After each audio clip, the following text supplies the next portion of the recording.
3장 8절에서 13절입니다. 디모데전서 3장 8절에서 13절입니다. 디모데전서 3장 8절에서 13절입니다.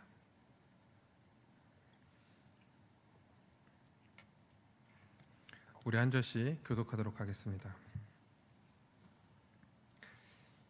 이와 같이 집사들도 정중하고 일구연하지 아니하고 술에 임박하지 아니하고 더러운 일을 탐하지 아니하고 이에 이 사람들을 먼저 시험하여 보고 그 후에 책망할 것이 없으면 집사의 직분을 맡기게 할 것이요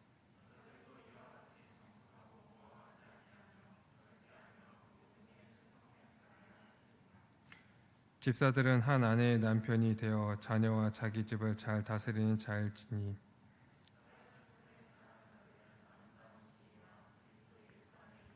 믿음의 큰 담력을 얻느니라. 아멘. 우리가 지난주에 이어서 이제 오늘도 이 집사의 직분에 대해서 함께 살펴보려고 합니다. 이 목사와 장로는 이제 가르치고 다스리는 직분이라고 했죠. 그리고 집사는 이 구제하고 섬기는 이 봉사의 직분입니다. 이 집사는 이 집사라는 단어는 이 섬김, 봉사라는 그 헬라어 디아코노스에서 이제 가지고 온 거예요. 그래서 섬기는 자, 그래갖고 집사라고 하면은 섬기는 자라는 뜻을 가지고 있어요. 즉, 이 교회 모든 성도들이 하나님 나라의 복을 충만히 누릴 수 있도록 구제하고 섬기고 봉사하는 일을 하는 것이 이 집사의 직분입니다. 물론 모든 성도들이 이것들을 다 같이 해야 된다고 그랬죠. 자기가 주신 은혜와 은사대로 그렇게 서로 섬기고 봉사하고 헌신해야 되는데 이 집사는요, 주님이 주신 권위가 있어요. 직분이라는 그 권위. 그래서 그 권위를 가지고 이 구제하는 그 사역을 질서 있고 또 효과적으로 행할 수 있도록 하는 그런 직분입니다.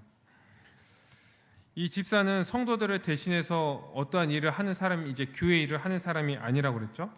성도들이요, 이 일을 같이 하는 거예요. 구제하고 봉사하고 서로 섬기고 헌신하는 것, 이것들을 함께 잘 감당하는 거고, 그리고 집사는요, 그것들을 잘 감당할 수 있도록 먼저 그 앞에서 그것들을 더 앞서서 헌신하고 다른 사람들을 더 잘 섬기고 구제하는 일들을 하는 거죠. 그래서 이제 우리가 그런 말 하면 안 되죠. 집사 뽑았으니까 집사가 해야지. 이런 말들은 할 수 없습니다. 이 섬김과 봉사는요, 모든 성도들에게 주어진 그 일이기 때문에 그래요. 그 은사를 주셨죠. 그리고 그것을 가지고 함께 섬기는 거예요. 그래서 모든 성도들은요, 섬김과 봉사로서 한 몸으로서 유기체적으로 함께 살아가는 공동체입니다. 그리고 이 일들을 이제 잘 질서 있게 감당할 수 있도록 행해질 수 있도록, 그리고 성도들의 그 이제 섬김과 봉사를 통하여서 모든 성도들이 하나님 나라의 복을 누릴 수 있도록 이제 권위를 가지고 이 질서를 세우고 앞에서 행하는 사람이 이 집사의 직분입니다. 집사는 이 대집사이신 예수 그리스도, 그분을 따라서 이 교회가 주님이 주시는 그 복을 충만히 누리도록 하는 그러한 직분이에요. 그래서 집사의 직분은 이제 구제, 단지 어떠한 그 물질적인 것을 가지고 가난한 사람들에게 나눠주는 것, 이 의미보다는 더 넓은 의미를 가지고 있어요. 그래서 이 구제라고 할 때는요, 이 가난한 사람만 돕는 것이 아니라 이 교회에 속한 모든 성도들, 하나님 나라의 백성들이 이 하나님 나라의 복을 충만히 누릴 수 있도록, 아무도 부족함 없이 그것들을 누릴 수 있도록, 영적이든 이제 물질적이든 육적이든 모든 것들을 다 충만히 누릴 수 있도록 돕는 그 사역을 이 집사들이 다 담당하고 있는 거예요. 이 집사는 한몸된 성도들이 누리는 성령 안에서의 그 성도의 교제를 눈에 보이게끔 또 실천하는 그런 일들을 감당하고 있죠. 그래서 우리가 사도신경을 고백할 때 뭐라고 고백합니까? 성령을 믿사오며 거룩한 공교회와 성도의 교제를 믿습니다. 이렇게 얘기하는 거예요. 그래서 교회는요, 믿음으로 말미암아 성령을 믿어요. 성령으로 우리 교회가 하나가 되었다는 것을 믿죠. 그리고 이 교회가 거룩한 교회라는 것을 믿어요. 거룩한 공회 이렇게 하는데 이제 새 번역에서는 거룩한 공교회. 그래서 이 교회가 거룩한 교회라고 믿는 거예요. 그리고 성도의 교제를 믿습니다. 뭡니까? 이 서로 한 지역교회 안에서 성도들의 그 교제를 통하여서 성도의 교제를 통하여서 하나님 나라의 복이 실제적으로 일어난다는 것을 믿는 거예요. 그것을 믿으니까 그 믿는 사람들은 어떻게 살아갑니까? 이 거룩한 공의에서 성도가 하나 된 이 교회에서 성도의 교제를 통하여서 서로 섬기고 봉사하고 헌신하는 그 일들을 통하여서 그 복을 누리게 되는 거예요. 집사는 그 일을 위해서 이제 헌금을 다루는 직분입니다. 헌금. 물질을 다루죠. 그래서 헌금을 수집하고 그리고 계획을 세우고 필요한 곳에 그것을 사용하는 일을 이제 관장하는 것이 집사예요. 왜 그러느냐? 이 교회 안에서 사람들이 실제적으로 돌보고 이 풍성하게 살게 하기 위해서요, 돈이 들기 때문에 그래요. 그래서 주일학교 같은 경우도 이 아이들이 말씀으로 잘 자라나게 하기 위해서 그 부서마다 사역자를 세우고 사례를 주고 그리고 이 교사들을 세우고 교육 이제 자재나 이런 것들을 또 구비하고 이 다 돈이잖아요. 그런 것들을 다 책정하고 집행하는 것이 이제 집사가 하는 일인 거예요. 또 뭡니까? 이 성도들이 함께 식사를 하고 지금 이제 식사를 많이 못 하지만 이제 함께 식사를 하고 또 교회 안에서 우리가 함께 예배드릴 수 있는 이 장소들을 유지하고 이런 일들이 다 돈이 드는 일이기 때문에 이런 곳에 돈을 배분하고 관리하고 또 그것들이 잘 사용되는지 이런 것들을 감독하는 것이 집사의 직분인 거예요. 그래서 이 교회가 어떠한 곳에 돈을 쓰고 있는가, 그 돈을 쓰는 방향을 보면요, 그 교회가 어디에 힘쓰고 있는지를 알 수가 있어요. 이 지금 성경적 교회에서 이 교회의 3대 사명에 대해서 배웠나요? 예배와 양육과 선교. 그래서 거기에 이 교회가 정말 집중해갖고 돈을 잘 쓰고 있다면 이 교회는요, 이 세 가지 교회의 사명을요 감당하고 있는 거예요. 그리고 이 건강한 교회로서 이제 나아가고 있겠죠. 그런데 이제 다른 데 돈 쓰고 있다고 하면은 이런 것들은 좀 점검해 봐야 되는 거예요. 집사가 그런 것들을 하는 거예요. 집사가. 그래서 집사는 이 교회가 풍성해지도록 이 필요한 헌금을요 수집하고 그것들을 책임을 지고 또 그것들을 걷도록 관장하는 그런 역할들을 하는 거예요. 그래서 이 집사들이요 들어오는 헌금만 관리하는 것이 아니라 어떻게 하냐면 이 교회에 지금 재정이 더 필요하다, 어떤 일에 힘쓰기 위해서 재정이 좀 더 필요하다 그러면요 더 내라, 이렇게 성도들 앞에서 그걸 얘기할 수 있는 직분인 거예요. 들어본 적 있어요? 그래서 교회에서요 어떤 긴급한 일이 있다면 이 집사가 나와서 이제 얘기를 하는 거예요. 지금 교회에 이런 긴급한 일이 있다, 좀 구제하고 어려운, 이제 이번에 코로나로 인해서 이렇게 어려운 또 성도가 있고 또 어려운 다른 지역 교회가 있는데 우리가 그들을 좀 도와야 된다. 우리가 이 한 달 동안 개인의 삶을 2% 아니면 10% 이렇게 줄여서 우리가 좀 가난해지자. 그리고 그 돈을 우리가 그들을 위해서 쓰자. 이런 일들을 관장하고 주관하는 것이 집사가 하는 일이라는 거예요. 그래서 집사는요 들어온 그 헌금만 관리하는 것이 아니라 교회의 필요에 의해서 성도들에게 그것들을 수집할 수도 있어요. 그리고 그것을 관리하는 직분이 이 집사의 직분입니다. 그러니까 헌금이 효과적으로 잘 쓰일 수 있도록 배분하고 또 잘 쓰였는지 그것에 대해서 책임을 묻고 이렇게 하는 것이 이 집사의 직분인 거예요. 그래서 이 집사는요 목사와 장로처럼 별도의 독립적인 직분인 거예요. 독립적인 직분이에요. 이 사역의 원칙과 방향, 우선순위에서는 이 목사와 장로의 그 지도 하에 있어야 되지만 이 교회 안에서는요 독립적인 직분으로서 고유한 책임과 권위를 가지고 있어요. 그 집사는요 독립적이고 이 고유한 직분입니다. 목사와 장로의 그 하급 직원이 아닌 거예요. 목사와 장로처럼요 주님께서 머리 대신 예수 그리스도께서 세우신 직분인 거예요. 목사와 장로가 세우는 게 아닙니다. 좀 이따 얘기할 거지만 주님께서 세우신 직분인 거예요. 그래서 계급 구조로 우리가 이것을 생각하면 안 됩니다. 이 하급 직원으로 생각하니까 어떤 일이 일어나냐면 막 그렇게 생각하는 거예요. 일시키기 위해서 뽑는다. 집사를 일시키기 위해 뽑는다. 왜 이렇게 집사가 많습니까? 일할 사람이 없었고 이번에 또 뽑습니다. 집사가 이렇게 많은데요, 일할 사람이 없나요? 뽑아놨더니 일을 안 하네요. 더 뽑아야 되겠습니다. 이렇게 어떠한 일시키기 위해서 뽑는 책이 아니라는 거예요. 하급 직원으로 생각하니까 이렇게 하는 거죠. 그리고 이 집사가 담당하는 직무를요 굉장히 하찮게 여기는 거예요. 하찮게 여기는 거예요. 그리고 이 집사의 고유한 직분을요, 목사와 장로가 가져가서 이 권한을 행사하는 그러한 경우도 있게 되는 거죠. 이 집사가 해야 되는 일이 이 헌금을 관리하고 이것을 집행하고 이러한 일들인데, 이것을 목사와 장로가 가져가고 목사와 장로가 그 일들을 하고, 이 집사는 그냥 이 교회의 어떠한 일들, 봉사한 일들 이런 것만 시키니까 어떤 하급 구조로 이것들을 생각하는 거예요. 그러면 어떻게 되느냐? 이 집사의 권위가요, 무너져요. 집사의 권위가, 머리 대신 예수 그리스도께서 세우신 그 집사의 권위가 무너지죠. 그럼요, 그 직무가요 제대로 시행되지 않는 거예요. 이 집사가 어떤 일을 한다고 우리가 얘기했죠? 이 지난 시간에 이 교회가요, 하나님 나라의 그 백성들인 이 교회가 이 집사들의 그 구제를 통하여서, 이 봉사를 통하여서 하나님 나라가 이 땅에 임했다는 것을요 실제적으로, 그렇죠? 물질적으로 육적으로 누리게 하는 것이 이 집사의 직분이었는데, 이 집사의 직무가 제대로 시행되지 않으니까 어떻게 됩니까? 이 교회가 하나님 나라의 현실로서의 그 복을 누리지 못하는 거예요. 아무것도 누리지 못하는 거예요. 막 말씀을 통해서 말씀은 듣고 막 하는데, 저게 교회구나, 저게 하나님 나라구나, 하나님 나라가 이 땅에 임했구나 아는데 우리가 경험해 보지 못하는 거야. 왜?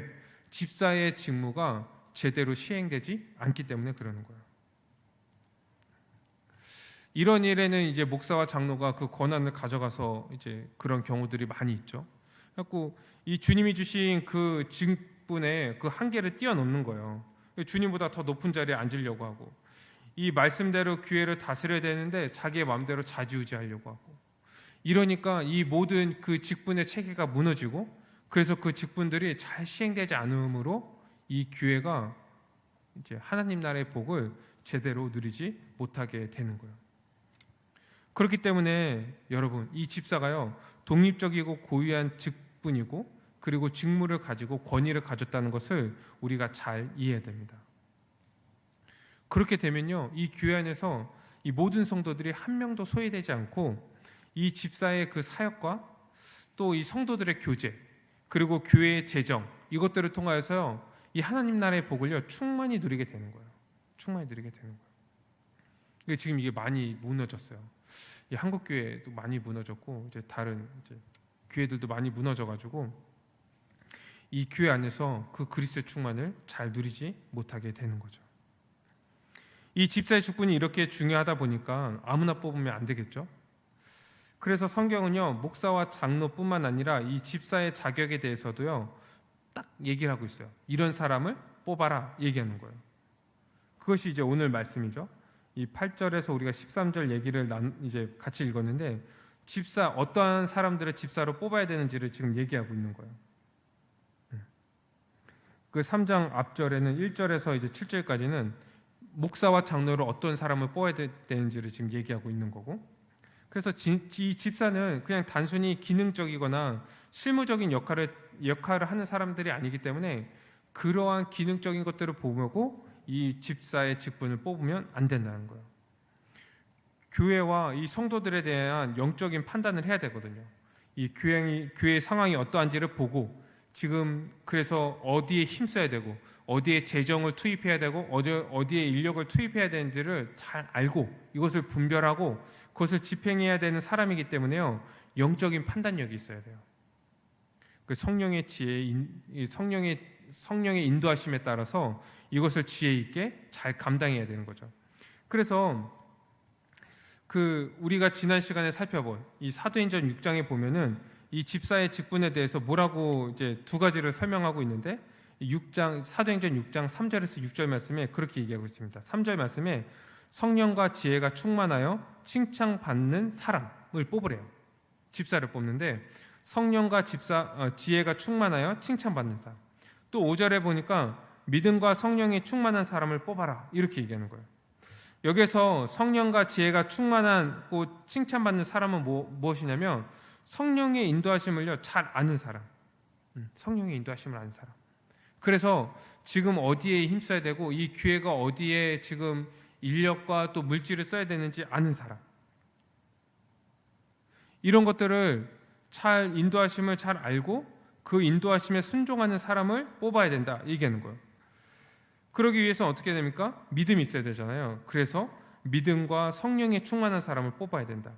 예수 그리스도에 대한 믿음, 그리고 하나님의 말씀에 대한 그 믿음, 이 믿음이 있는 사람들이 성령의 인도하심을 잘 알고 분별하고 그 인도하심에 따르겠죠. 그래서 이런 사람들을요 집사로 뽑는 거예요. 충만한 사람들을 뽑는 거예요. 우리가 흔히 생각할 때 이 집사라고 하면 어떤 사람을 뽑습니까? 일 잘하는 사람, 빠리빠리한 사람, 뭐 이렇게 이제 뭐 재정을 담당하니까 엑셀을 잘하는 사람, 뭐 은행 업무나 이 재무 관리를 좀 이렇게 잘하는 사람, 또 직업으로 삼는 사람, 이런 사람들을 뽑는다고 생각해 하는데 전혀 그렇지 않았다는 거예요. 그런 기능적인 거는 누구에게 맡기면 됩니까? 그런 것들을 잘 아는 성도에게 맡기면 되는 거예요. 성도에게. 그럼 집사는 오히려 영적 판단을 하는 사람인 거예요. 영적 판단을. 그래서 세상의 기준으로 봤을 때는 거기에다 돈을 쓰면 비효율적이고 왜 그런 데다 돈을 쓰는지 모르겠다 이렇게 생각하는데, 이 집사는요 영적 판단이 있으니까 교회가 해야 되는 일이 뭔지 알고 교회의 본질이 뭔지 알고 교회의 사명이 뭔지를 아니까 거기에 돈을 쓰는 거예요. 거기에 물질을 투자하는 거예요. 이런 사람들을 이제 집사로 뽑아야 하는 거죠. 그래서 이 교회가 이 예배와 교육에 이제 힘을 써야 되니까 부서를 나누고, 아까 얘기한 것처럼 사역자를 거기에 두고 교사들을 거기에 두고 재정을 투입하고, 아이들이 어떻게든 믿음으로 자라서 정말 주님을 예배하는 삶을 살아가도록 그 아이들을 양육하는 거예요. 예배와 양육이 이 교회의 사명이기 때문에 거기에 투입을 하는 거예요. 거기에 우선순위를 두는 거예요. 또한 저 중동지방이나 이제 오지 같은데 이 선교사님들을요 지속적으로 돕는 거예요. 여러분, 그곳에서 그 선교한다는 것이요 정말 선교가 아닌 거예요. 그냥 버티는 게 선교예요. 하루하루 버티는 게 선교거든요. 근데 그들을 위해서 지속적으로 도와주는 거예요. 힘들면요 더 도와주는 거예요. 더 도와주는 거예요. 왜요? 선교가 이 교회 사명이기 때문에. 이 세상 사람들이 볼 때는 비효율적이거든요. 효율적인 데 쓰고 좀 괜찮은 데 쓰고 좀 눈에 보이고 좀 이렇게 인정받을 만한 데 돈을 쓰면 좋겠는데, 이 집사들은요 그렇지 않은 거예요. 영적 판단력이 있기 때문에 무엇에 힘을 써야 되는지 흔들리지 않는 거예요. 외압에 흔들리지 않는 거예요. 독립적인 거예요. 고유한 자신들의 직무와 그 권한이 있는 거예요. 아무도 거기서 침범할 수 없는 거예요. 이 주님이 세우신 거기 때문에 그 일들을 감당하는 거예요. 이러한 영적 판단을 해야 하는 거예요. 해야 하는 거예요. 그러니 성령의 인도하심이 없다면 이 교회의 본질이 무엇이고 이 교회가 어떠한 방향으로 나아가야 되는지 바른 이해와 이런 것들이 없다면요, 이제 다른 데 돈 쓰게 되고 외압에 흔들리게 되고 다른 이제 그런 것들에 대해서 이제 잘못 생각해야 되고 세상을 따라가게 되고 그런 데 투자하게 되고 막 이렇게 되는 거예요. 그렇기 때문에 이 집사의 선출할 때는요 영적인 기준을 가지고 선출해야 돼요. 믿음과 성령이 충만한 사람. 오늘 말씀에도 그것에 대해서 이제 얘기하고 있죠. 오늘 말씀에 이 집사의 이 직분의 이렇게 자질에 대해서 설명하고 있는데, 우리 한번 이 부분에 대해서 좀 같이 살펴봤으면 좋겠습니다. 먼저 8절에 보니까 정중하고 이거는 2절에 보는 것처럼, 이 디모데전서 3장 2절에 보는 것처럼요 책망할 것이 없고 이것과 같은 단어예요. 근데 지금 이제 번역을 좀 이제 다르게 해놔서 그래요. 그래서 책망할 것이 없다 해야 된대요. 흠잡을 게 없어야 된다 이렇게 얘기하는 거예요. 이거는 완벽해야 된다 이것을 말하는 것이 아니라요 어떠한 결정적인 하자가 없어야 된다 이렇게 얘기하는 거예요. 그래서 어떤 얘기를 할 때 그러면은 조금 그 사람은 좀 어렵지 않을까? 이러한 부분이 없다는 거예요. 그게 문제가 되면 안 되지 않을까? 이러한 부분이 없다는 거예요. 그래갖고 성격이나 어떠한 인격, 또 그 돈을 쓰는 것, 그리고 이러한 그 세상에 일반적으로 살아가는 것, 이러한 부분에 대해서 하자가 없고 흠이 없고 그리고 존경받을 만한 사람을 뽑아야 된다 이렇게 얘기하는 거예요. 두 번째가 이제 일구이연하지 아니해야 된다. 한 입으로 두말하지 말아야 된다 얘기하는 거죠. 왜냐하면 이제 돈을 다루는 사람이기 때문에 그래요. 그래서 여기서 말하는 건 뭐냐면 말을 옮기거나 이 말을 함부로 하거나 또 속이는 것, 또 교모히 왜곡하는 것, 속다르고 겉다른 거 이런 거 있잖아요. 속다른 거, 겉다른 거, 겉바속촉 이런 거 있잖아요. 저희도 수련회 때 배웠어요. 그런 줄임말, 겉바속촉 이런 거 안 돼요. 이런 사람들은 이제 집사로 뽑으면 안 된다는 거예요. 위선적인 사람. 진실을 얘기하지 않고 거짓을 얘기하는 거, 악의를 가지고 얘기하는 거 있잖아요. 이런 사람을 뽑으면 안 된다 얘기하는 거예요. 집사는요, 진실해야 돼요. 사실 이 집사뿐만 아니라 모든 성도들이 다 이제 진실해야 되잖아요. 그런데 이 집사가요, 더 진실해야 된다 얘기하는 거예요. 왜냐하면 이 돈을 다루는 직분이기 때문에. 말하지 않아야 할 것은요, 옮기지 않고 입을 다물고 한마디를 하더라도 덕을 세우고 진실한 말을 해야 되는 거예요. 그래서 이 초대교회 이러한 그 문서들을 보면은 뭐라고 지금 얘기하고 있냐면, 이 집사의 말 한마디가요, 어떠한 보증서보다 훨씬 더 뛰어난 그런 역할들을 했다는 거예요. 그래서 집사의 말 한마디면요, 그러니까 오케이. 근데 이게 교회에서뿐만 아니라 이 세상에서도 이 사람 교회 집사야, 그럼 그래, 그럼 이제 통과. 이 정도였다는 거예요. 진실해야 된다. 일구이연하지 말아야 된다. 이 세 번째가 이제 술에 임박하지 아니하고 술을 마시거나 술에 중독되지 아니해야 된다 이렇게 얘기하는 거예요. 이 술을 즐긴다는 것은요, 어떤 의미냐면, 이게 술 취하지 않고 그랬고 술 취하지 않을 정도만 마시면 되지 않습니까? 이렇게 이게 얘기하는 사람들인데, 즐기는 것을 얘기하는 거예요. 즐기는 사람들은요, 취하지 않게 먹죠. 즐기도록 먹어요. 그냥 한두 잔, 그렇죠? 밥 먹으면서 이렇게 한두 잔. 그러니까 술을 즐기는 것은 어떤 것을 대표하냐면 세상적인 삶을 대표하는 거예요. 세상적인 삶. 왜냐하면 이 사람들은 이제 술을 마시는 사람들은 거의 그 알코올의 힘에 의지해서 살아가잖아요. 약간 이런 거, 이 세상에 의지하면서 살아가는 삶을 대표하는 것이 이제 술 마시는 겁니다.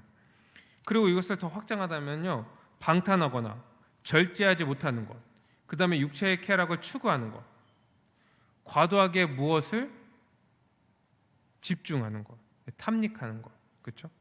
과도한 취미생활 이런 것에 빠진 사람도 안 된다. 이게 술에 임박하지 않아야 된다. 그러니까 이 교회 안에서 자신의 그 삶을 드리고, 그래서 이 다른 사람을 내 몸과 같이 섬겨야 되잖아요. 이 집사는 구제하고 헌신하고 봉사하고 막 이래야 되는데, 이거 말고 자기 어떠한 것들이 또 따로 있어. 쾌락을 추구하고 어떠한 과도한 그 취미 생활을 갖고 무엇인가 탐닉하고 이런 것들이 있으면 안 된다는 거예요. 온전히 교회를 위해서 섬기고 사랑해야 된다. 그 다음 또 뭡니까? 더러운 일을 탐하지 아니해야 된다 얘기하는 거예요. 사실 이 집사는요, 돈을 관리하는 사람이기 때문에 나쁜 마음만 먹으면은 돈을 마음대로 사용할 수 있어요.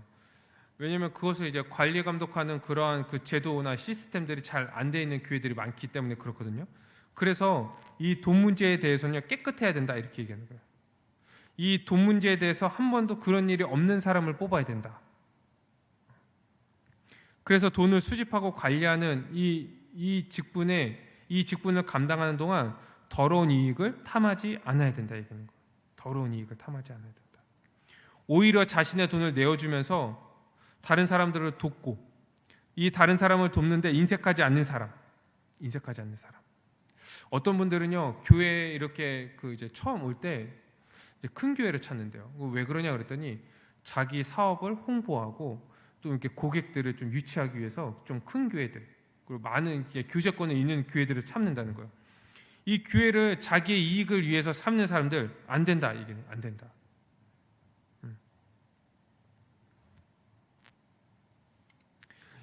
또 이제 교회 안에서 가끔 그런 경우 있죠. 막 어떠한 물건들을 사는데 필요한 만큼 사는 게 아니라 넉넉히 사서 남은 거 뭐 우리가 나눠 가지면 됐지, 뭐 이렇게 생각하는 거, 이런 거 안 된다. 이런 거 안 된다.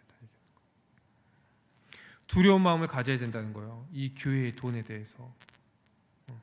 그래서 이 돈을 잘 관리하고 집행하고, 또 그 돈 맡긴 사람들, 이 사람이 그것들을 잘 시행하고 있는지 이것을 관리 감독하는 역할들을 이제 집사가 해야 하기 때문에 더러운 일을 탐하지 아니해야 된다.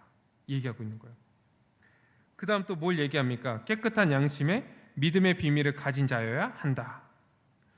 믿음의 비밀은 뭡니까? 예수 그리스도의 십자가, 복음, 하나님 나라의 복음. 이 복음에 대해서 확실히 알고 그것을 믿어야 된다. 이 믿음의 비밀을 확실히 아는 자여야 된다. 확실히 아는 자여야 된다 얘기하는 거예요. 맞죠? 왜 그렇습니까? 이 집사는 어떤 직분이기 때문에 그래요? 영적으로 분별해야 되는 사람이기 때문에 이 복음의 비밀에 대해서는 믿음의 비밀을 가진 자여야 되는 거예요. 그리고 깨끗한 양심을 가져야 돼요. 우리는 말씀을 따라서 살아가지만 종종 잘못하죠. 그럴 때 이 잘못하는 것을 인식하는 것, 이것이 무엇이냐면 깨끗한 양심, 거듭난 양심, 이거예요.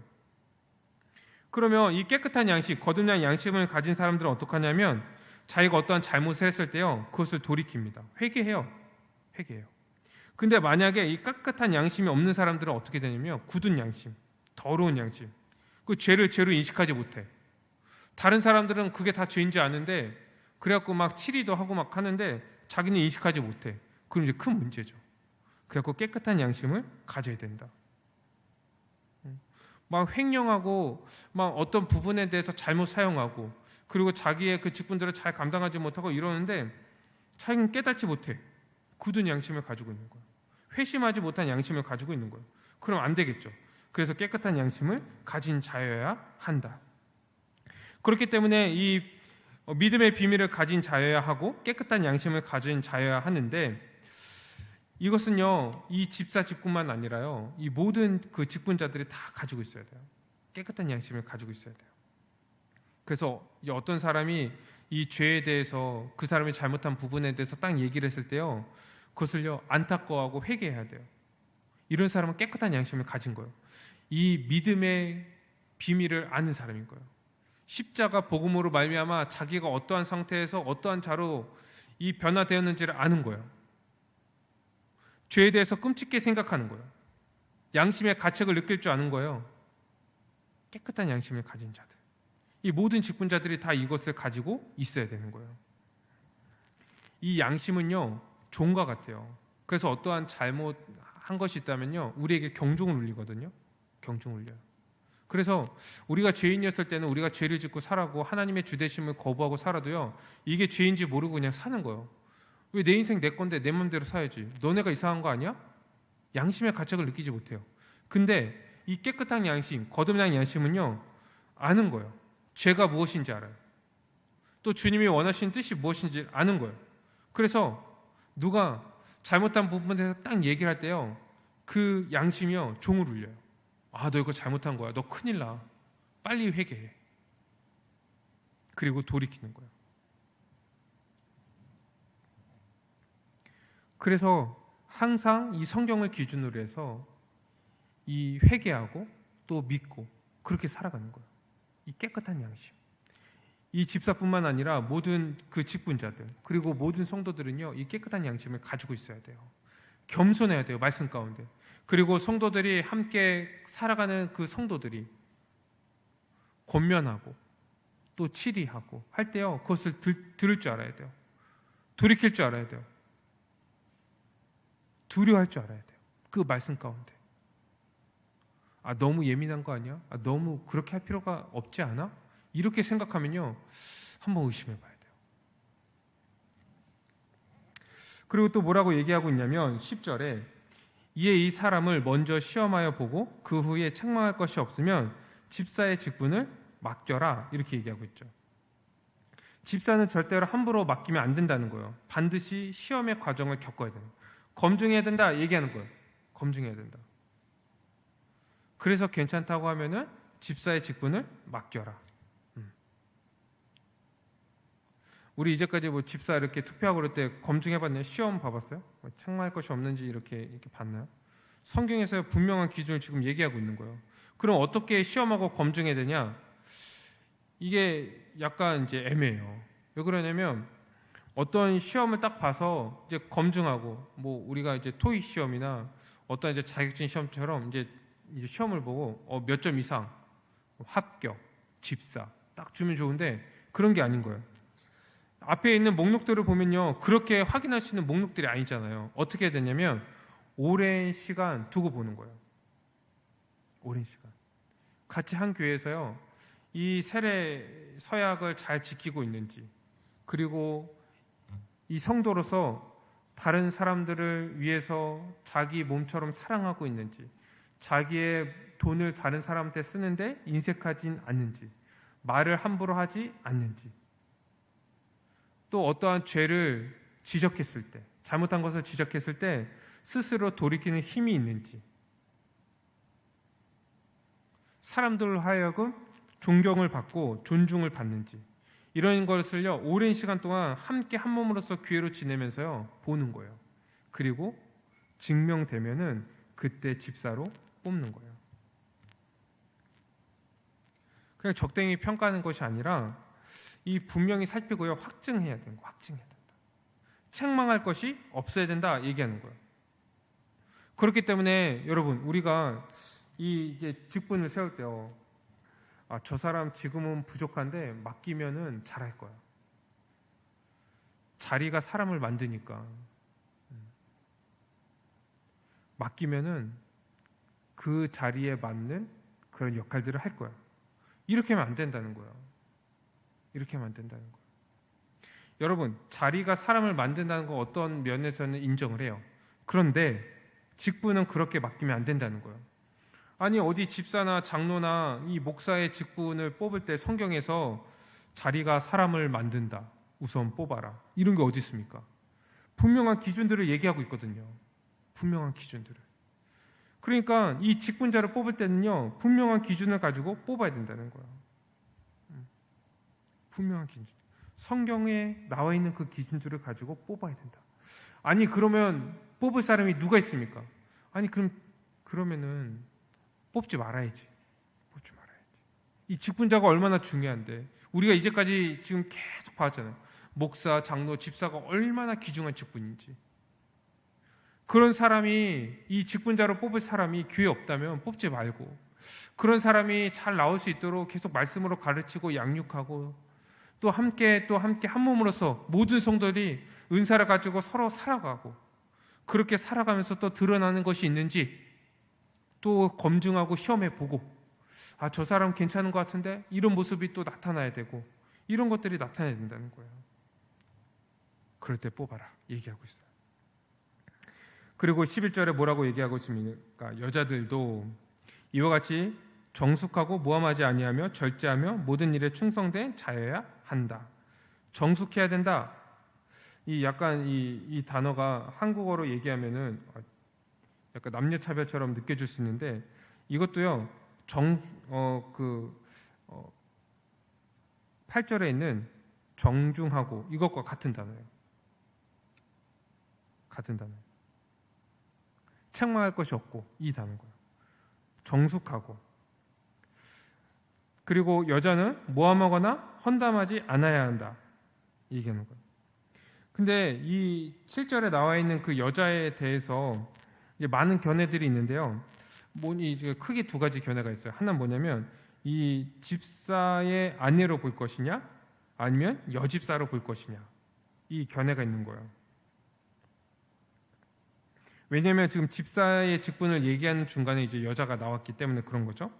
그리고 만약에 이 집사를 남자로만 보고, 그리고 이 여자를 집사의 아내로 본다고 한다면 약간 또 이제 좀 이상해요. 왜 그러냐면, 우리가 지금 교회에서 흔히들 그 서리 집사는 여자를 뽑잖아요. 여자를 뽑는데 안수 집사는 남자만 뽑잖아요. 그럼 약간 이상한 거예요. 왜 서리 집사는 여자도 뽑는데 이 안수 집사는 남자만 뽑냐? 약간 그럼 이제 이 여자를 이제 집사로 보기, 이제 그 집사의 아내로 보기가 좀 이제 이상한 거죠. 그리고 또 보면은 이 목사와 장로의 자격에 보면요 아내에 대한 기준이 없어요. 그런데 이 집사의 그 이제 자격에만 아내에 대한 기준을 적용한다? 이것도 약간 이상한 거예요. 그래서 이 대부분의 견해가 이것을 집사의 아내가 아니고 이제 여 집사로 이제 보는 견해가 있는데, 이 교단마다 해석들이 달라서 이제 우리 교단의 있는 이제 있다면 우리 교단에 따라서 이제 해석을 하는 게 좋아요. 이 성경에 나와 있는 그 집사는 우리가 안수 집사를 얘기하는 거 알고 계시죠? 그 견해를 따르면 됩니다. 또 이제 뭐라고 얘기하고 있냐면요, 이 집사들은 한 아내의 남편이 되어 자녀와 자기 집을 잘 다스리는 자여야 한다, 얘기하는 거예요.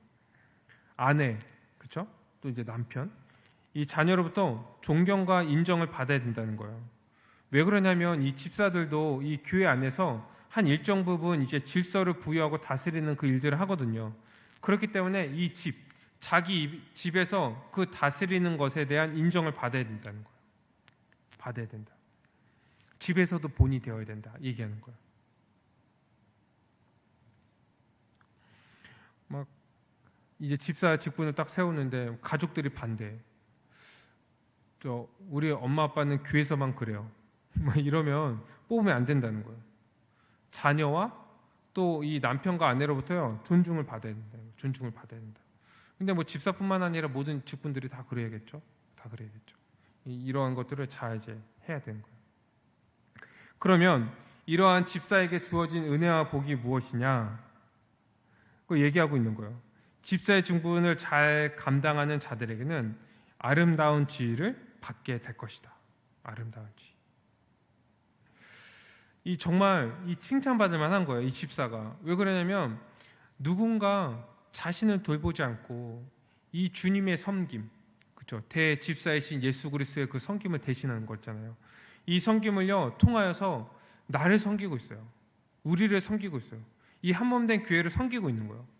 한 명도 소외되지 않고 모든 그 성도들이 하나님 나라의 복을 누릴 수 있도록, 실제적으로 물질적으로 육적으로 그 복을 누릴 수 있도록 지금 그 일을 하고 있다고 생각을 해보십시오. 그럼 그 사람은 정말 존경받아 마땅하죠. 아름다운 지위라는 거예요. 아름다운 지위다. 그리고 그리스도 예수 안에 있는 믿음의 큰 담력을 얻을 것이다, 얘기하는 거예요. 그러니 사랑하는 우리 청년 여러분, 이 집사를 우리가 선출할 때요, 이 성령의 인도하심 따라서 우리가 잘 선출해야 됩니다. 그 집사는요, 이 목사와 장로가 임명하는 것이 아니라 이 지역 교회에 있는 성도들이요 함께 선출하는 거예요. 우리가 사도행전 6장 3절에 봐도 이 첫 집사를 이제 초대교회에 집사를 처음 선출할 때도요, 사도들이 그를 임명하지 않았어요. 뭐라고 얘기하냐면 너희가 택해라, 너희 가운데, 이렇게 얘기하거든요.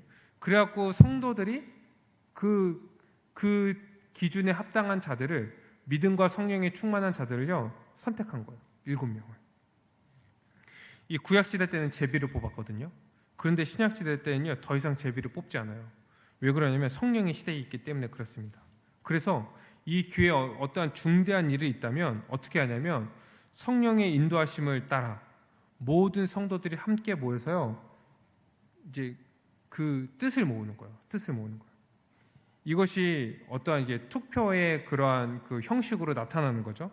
그러니까 어떤 원리냐면 이 교회의 모든 성도들은요 믿음으로 말미암아 성령을 받아서 세례를 받은 이 모든 성도들은 성령의 사람이라고 여기는 거예요.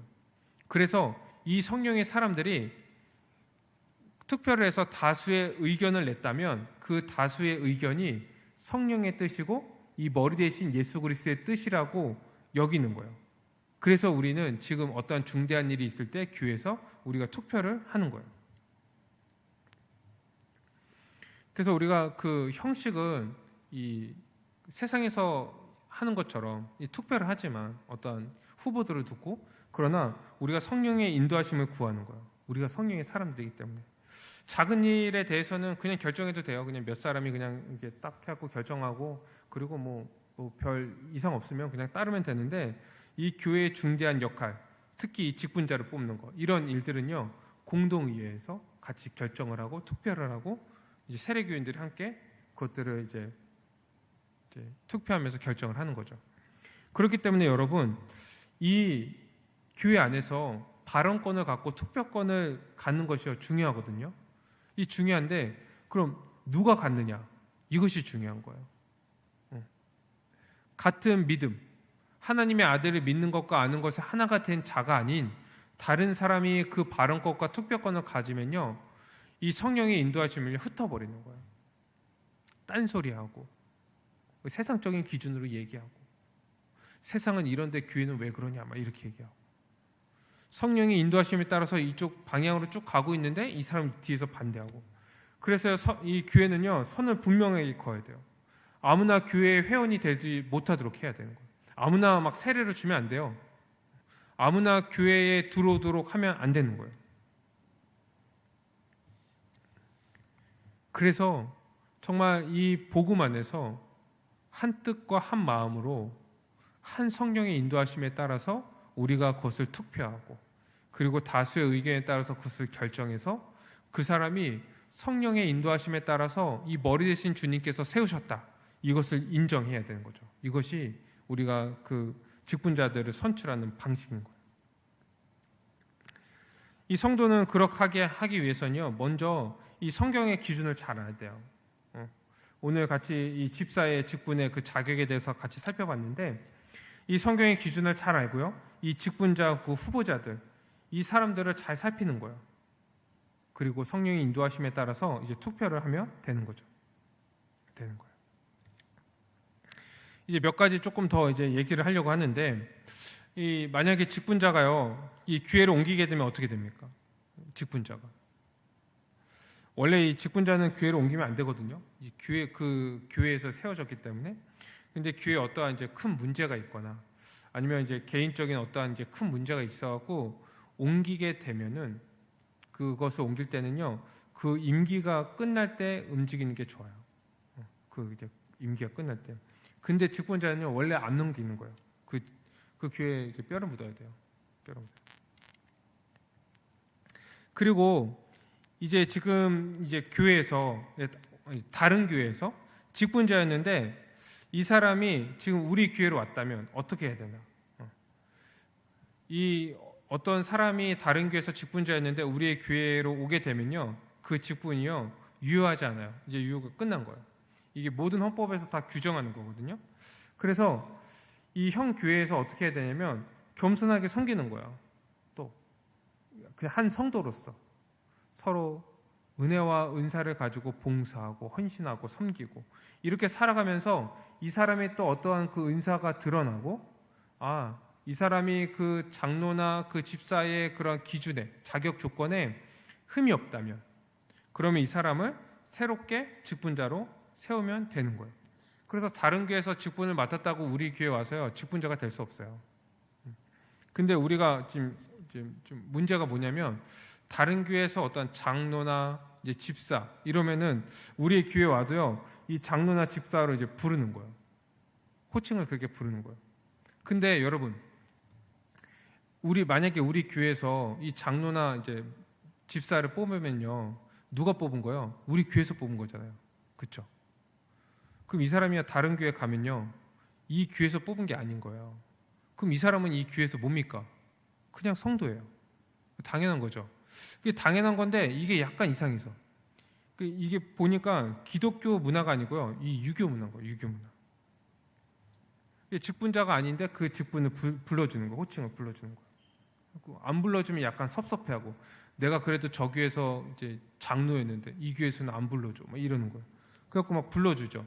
근데 이 불러주지 않는 것이요 당사자나 교회에게요 유익입니다. 왜 그러냐면 이 당사자는요 자기가 이 교회에서 어떤 장로가 아닌데 장로라고 이제 이름을 이제 호칭을 불러주면 이 교회에서는 이 사람을 존중할 만한 그런 장로로 뽑지 않았는데 장로라는 그 호칭을 계속 불러주면요 자기 스스로 그 지위에 있다고 생각하는 거예요. 그리고 그 지위에서 그 지위를 가지고 뭔가 행사하려고 하는 거예요. 또 교회도 마찬가지예요. 교회도 그것을 인정해 주면요 이게 혼란스러워지는 거예요. 혼란스러워지는 거예요. 그래서 이 교회와 본인을 위해서 그냥 처음에 교회에 왔을 때는 성도 이렇게 이제 부르고 성도부터 차근차근 시작하는 게 좋습니다.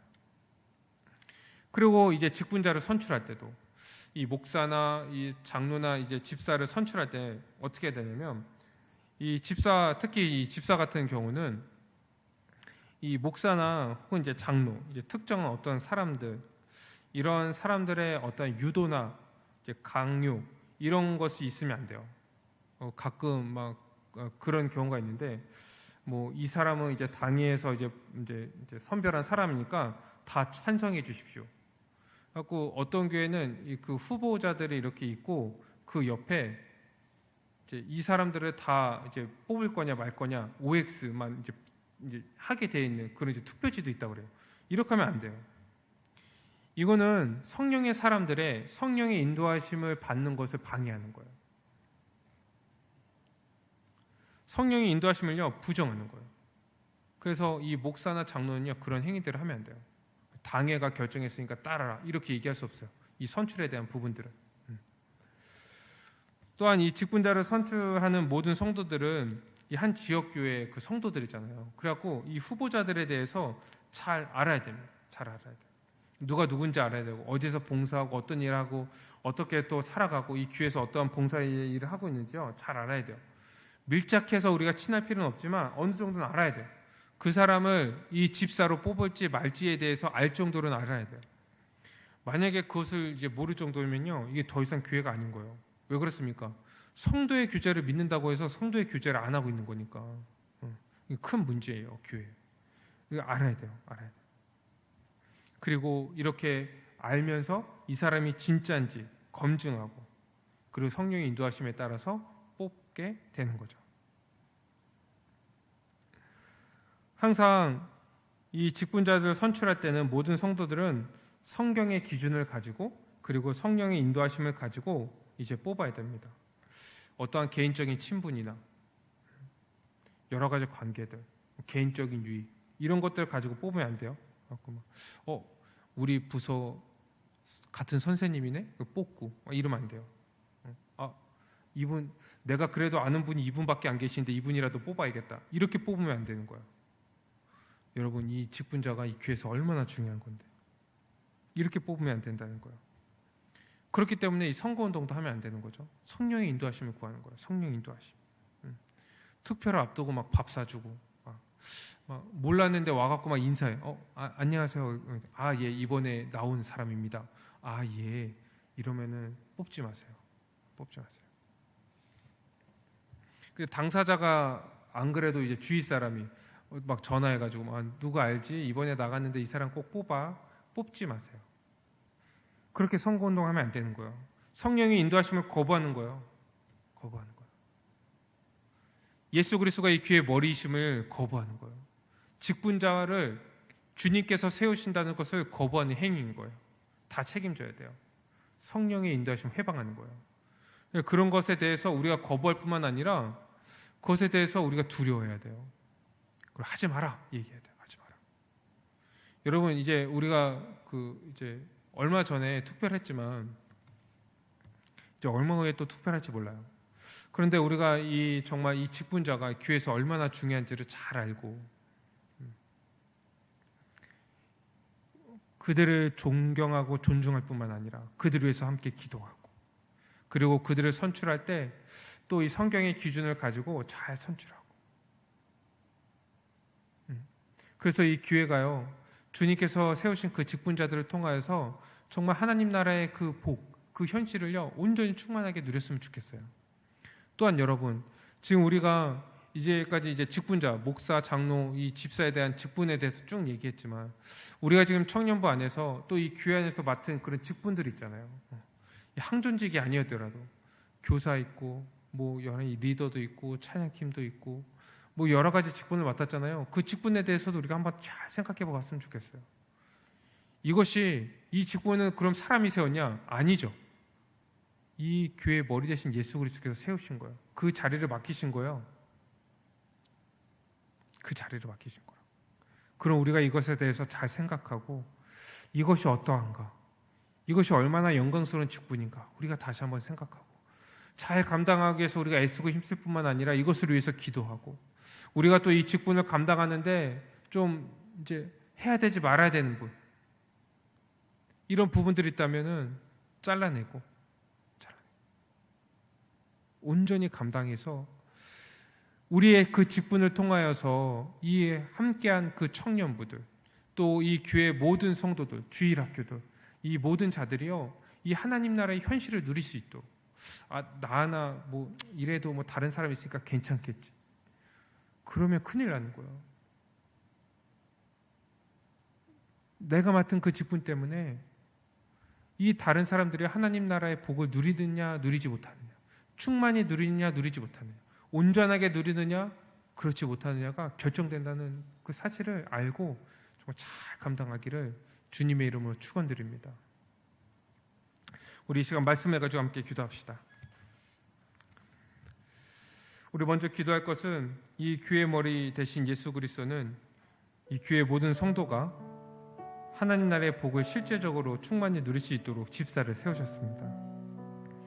우리가 이 시간 그 은혜에 감사하고 우리에게 주신 그 집사의 직분을 존중하고 귀하게 여기게 해달라고 함께 기도했으면 좋겠어요. 우리 두 번째는 이 교회 집사들이 이 직분이 이 머리 대신 예수 그리스도께서 세우셨음을 알고 이것을 잘 감당하고 충성함으로 감당할 수 있도록, 그러한 직분자들을 위해서 직분자들이 될 수 있도록 우리 집사님들을 위해서 함께 기도했으면 좋겠습니다. 우리 세 번째로는 이 교회 회원인 모든 성도들이 이 투표를 통하여서 이 성경적 기준과 성령의 인도하심을 통하여서 또 이 집사뿐만 아니라 모든 우리가 직분자들을 잘 선출할 수 있도록 우리가 이 기준들을 항상 잊지 않도록 우리 함께 기도했으면 좋겠어요. 기도드리겠습니다.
하나님 아버지, 우리를 예수 그리스도 안에서 기회로 삼아 주시고 우리가 이 하나님 나라의 복을 실제적으로 누릴 수 있도록 이 교회에 이 집사의 직분을 세워 주심을 감사합니다.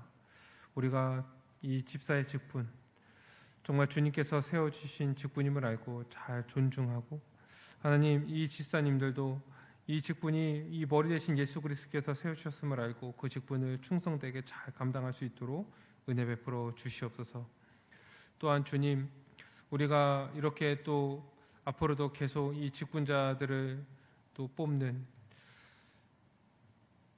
그런 투표가 있고, 또 우리도 장년부가 되어서 이 직분을 맡을 터인데 우리가 이 성경의 기준들을 잘 알고 잊지 않고 또 성령의 인도하심대로 잘 또 투표하고 선출하고, 그래서 이 교회가 하나님 나라의 현시에 그 복을 누릴 수 있도록 은혜 베풀어 주시옵소서.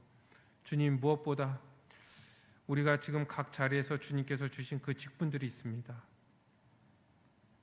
이것도 머리 대신 예수 그리스도께서 세우셨음을 알고 이것이 사람이 세운 것이 아니고 이 세상의 것보다 하찮은 것이 아닌 것을 알고 우리의 그 직분, 우리가 맡은 그 일들을 통하여서 이 교회가 얼마나 하나님 나라의 그 복을 누리는지 누리지 못하는지 그것이 결정된다는 것을 알고 이 주님께서 주신 그 직분들을 온전히 충성되게 잘 감당할 수 있도록 인도하여 주시옵소서.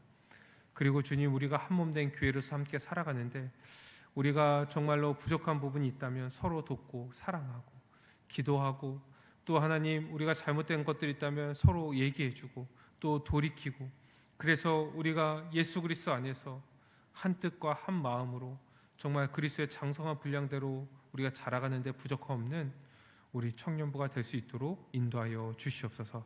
모든 걸 믿사오며 예수 그리스도의 이름으로 기도드립니다. 아멘.